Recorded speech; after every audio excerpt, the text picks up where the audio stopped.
NBC4 News at 11 starts with breaking news.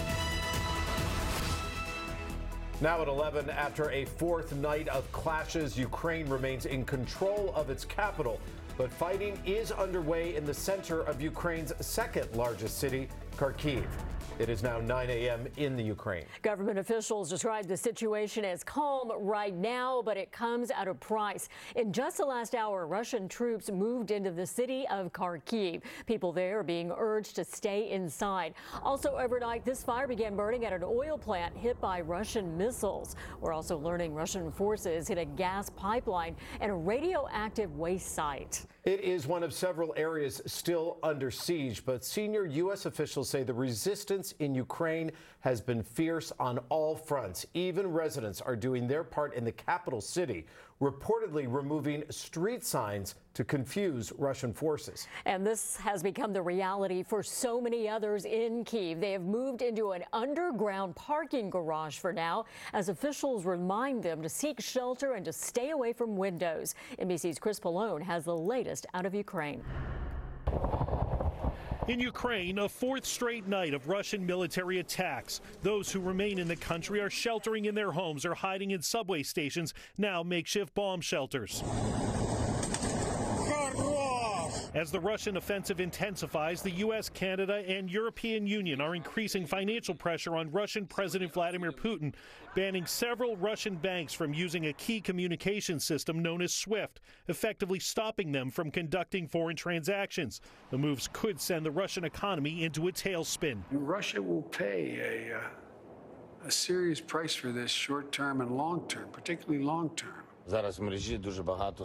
In frequent social media posts, the country's president is urging civilians to take up arms against the Russians, insisting we will win. Joining the fight in the streets, Ukraine's former president. This is our soil.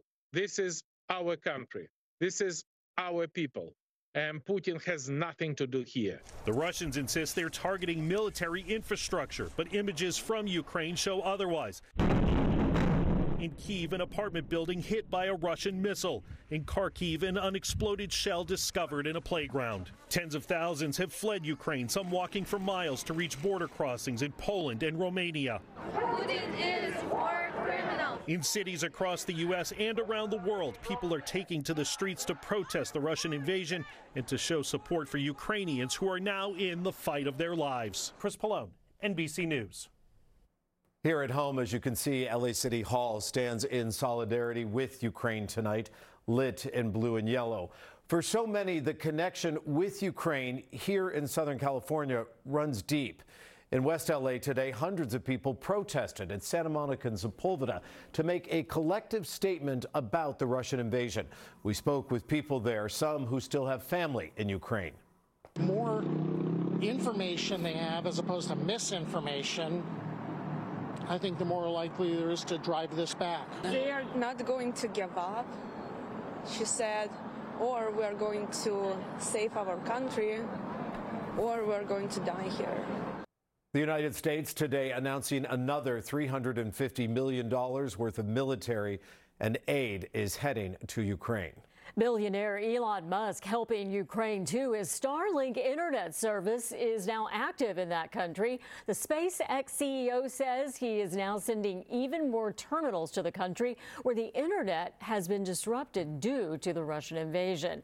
And this photo was taken by our meteorologist David Bigger right outside of our newsroom back in early December when some of those Starlink satellites passed overhead.